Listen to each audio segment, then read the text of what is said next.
逻辑从以前到现在是贯彻始终，有功一定抢，有过不必担。上委员会是在最高层级下命令，结果这边又讲各部会由下而上，施政失败各部会去担，政策成功我的决策，完全把责任撇得一干二净。我赖皮我骄傲。第一名肺癌，讽刺到爆炸。你跟我说火力发电，请问你怎么保健？大家连慢跑在外面都要得肺腺癌，你要健康深耕台湾，然后你火力烧好烧满烧爆，火力全开得肺癌，你跟我说要健康深耕台湾。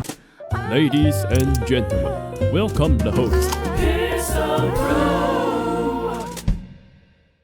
就来看一下赖清德所谓的场听谈话到底聊什么。政府的目的就是要服务人民，感谢台湾人民的托付。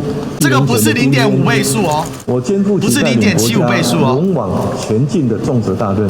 我要感谢所有国人同胞，这个是1.75倍数，让国家持续向前迈进。面对全球关注，也是影响国人最重要的3大挑战：气候变迁、健康促进以及社会韧性。我在总统府成立的3个委员会，目前都有了阶段性的成果。我们接轨国际，透过各部会由下而上的自主计划，再由行政院净零小组由上而下提出6大部门20项减碳旗舰计划，预计到2030年，政府将持续投入突破1兆元净零转型预算，并且带动民间绿色投筹融资至少达到5兆元，迈向2035年减碳38%加减2的国家减碳新目标。台湾的空气品质已经逐渐改善。他全程念稿，几乎没有笑容。这个讲了1年啊，负责带国家往前行，跟政府携手合作，大家一同克服种种困难。你真的跟国人携手合作吗？你确定国家到目前为止是更团结，是更分裂呢？最近的民调所显示的似乎都不是这个样子。开头就在说谎。联合报最新民调，民众对赖总统执政感受，执政后的社会更分裂，占了52%，所以哪里更团结？全程鬼扯。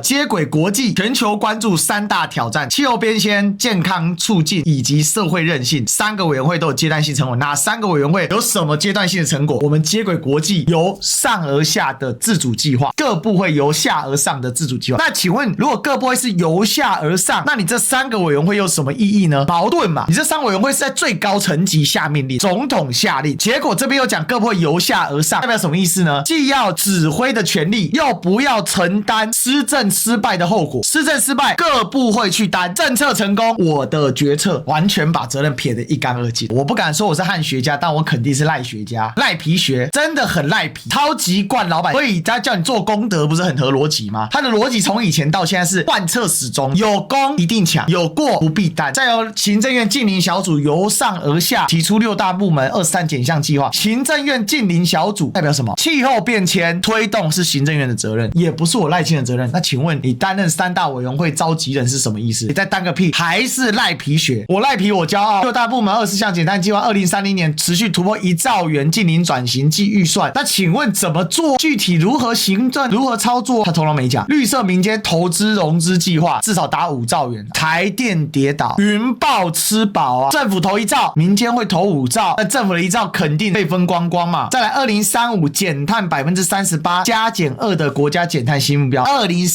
最好要减40%，最差版减36%。今年是2025年，你10年内要减碳40%，请问你的火力发电是增加还是下降？现在被欧盟视为绿能的核电是增加还是减少，还是归零？大家知道中火、林口、桃园大园的火力发电厂都是开好开满，火力发电飙破90%，中火发电暴增50%，本岛烧不够，澎湖帮忙烧啊！史上首次叫澎湖烧电反向输出到台湾。最惨的是燃煤发电创下5月以来最高纪录，超越平日上班时段，惨不忍睹。东火火力发电暴增50%，换稳定供电是假讯息，还呛卢秀燕说他的列举错误，你就不要继续火力发电，开口就说谎，难怪要用八炯这种卡小。总统520文告，开口就诈骗。你要怎么2035减碳38%？你全部都火力，你怎么减碳？此时此刻绿电在哪里？风力呢 0.171%， 直接被打趴啊！2兆风电换来0.171%啦，其他全部在烧，烧好烧满烧爆。燃煤除了税修跟运转限制的之外，通通开爆。燃气除了税修、故障、部分检修，全部烧爆。离岸风电最大的风场4%，又在说谎嘛？他妈从头说谎到尾，你的绿电在哪里呀？随便打开台电网站就把你的脸打爆了。台湾的空气品质已经逐渐改善 ，PM2.5 年平均浓度从2015年的21.82下降到现在的12.8。今年开始，台湾正式实施碳费制度，我们会目标坚定，脚步稳健，策略灵活地落实2050净零转型的愿景，和全球一起追求永续成长、繁荣发展。台湾空气品质已逐步改善 ，PM2.5 呢下降到现在12.8。好，我跟你讲个秘密，我们的 PM2.5 呢有一段时间是大量从对岸境外的悬浮微粒，这几年对岸因为大幅的治理，现阶段从对岸来的污染物大幅下降。我们的污染物现在主要是本地。约莫10年前的时候，常会讲说 PM2.5 又从中国大陆来了一波。那现在对岸他们的整体的各种污染源都在逐步的减少，包含他们现在开始落实就是工厂的管理，更重要的是运具载具的全面电动智能化，所以境外污染物大幅下降，可是本地污染物的比例大幅拉高。它看起来是减少，那想一个问题，这里面有做很详实的考证，是不是境外减少？那你本地有减少多少吗？可是你现在大量的烧煤的火力发电，你不在创造更多 PM2.5 吗？中火已经是世界第1大的火力发电厂，还在烧啊，认真烧，用力烧，疯狂烧。所谓的空气品质逐步改善，请问改善在哪里？2050净零转型愿景，你的碳排要归零，这是一个能源转型，所以叫净零转型，干净零污染产业转型，发电转型，能源转型。那我就问一个问题，25年之后台湾要净零转型，请问你怎么做？我们的高科技产业要不要电？台湾有办法街头上的车有一半是电动车，有没有可能？那你才有办法在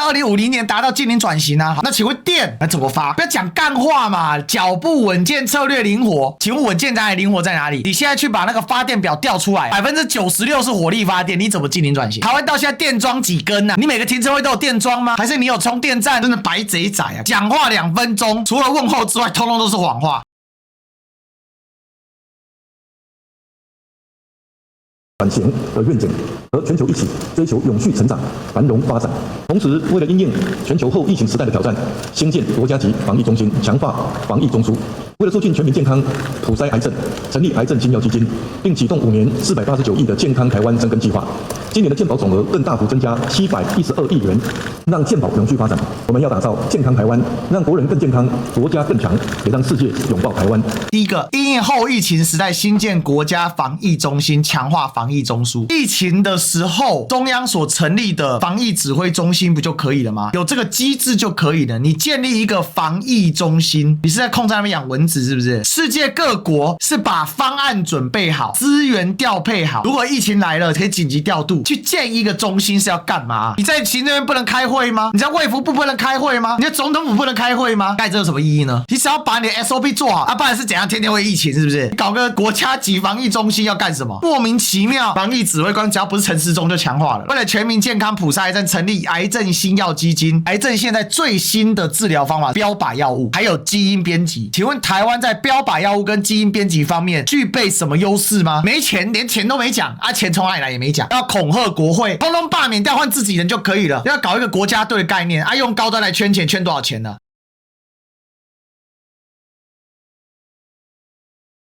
启动5年489亿健康台湾深耕计划，请问这个计划要干嘛？健康台湾深耕如何深耕？健保长期以来被诟病药价补给不够，最大的问题是台湾人超爱看医生，我们是治疗大于保健啊。在外国他们强调保健优于治疗，治疗跟保健是2件事。台湾人爱看病是治疗，健保是在治疗端啊。健康台湾深耕计划是要再投更多钱在治疗，还是要投更多钱在保健？火力发电，你请问你怎么保健？大家连慢跑在外面都要得肺腺癌，多少人因为肺腺癌挂掉？第一名肺癌，讽刺到爆炸。你跟我说你要健康深耕台湾，然后你火力烧好烧满烧爆，火力全开得肺癌，你跟我说要健康深耕台湾，你不能一边开着火力一边叫人家健康深耕台湾吧？这有逻辑吗？开口就在诈骗。他现在跟八炯同一类 label， 你知道，难怪用八炯这种人啊。肺癌跟环境因素的关联，空污被认为是台湾肺癌高发因素之一，特别是 PM2.5 长期暴露污染空气，造成呼吸道慢性损伤变成癌症，再继续说谎啊！癌症新药基金一边烧2.5，一边要健康台湾生根计划，一边要癌症新药基金。我问一个问题啊，你把火力关小一点，是不是癌症就少一点了？我烧更多火力，更多人得癌症，来创造癌症新药基金的合理性，然后再把钱撒下去给绿油油，再赚一轮，死越多了我赚越大，癌症越多，林北赚越爽，我可以有更多的钱拿来选举，继续洗脑，继续开419青鸟大集会，研发出来的药，国外取不取药证一回事，我台湾特批，健保永续发展，我们打造健康台湾，健保缺口用补钱的叫健保有序发展，健保要破产是怎样？财务黑洞啊！健保为什么财务黑洞？的整个的健保的设计体制有问题嘛？然后你其实不去面对，每天补钱补钱补钱，讲个矛盾的概念嘛？永续还要补钱，补钱就不是永续了啊！健保都要补钱，你叫永续？它可以自负盈亏叫永续嘛？不要骗大家是白痴啊！什么叫国人更健康，国家更强，世界有没有？这跟世界有什么关系？健保越来越破洞，因为你们要改善整个国家的医疗环境，还有保健的观念跟体质嘛。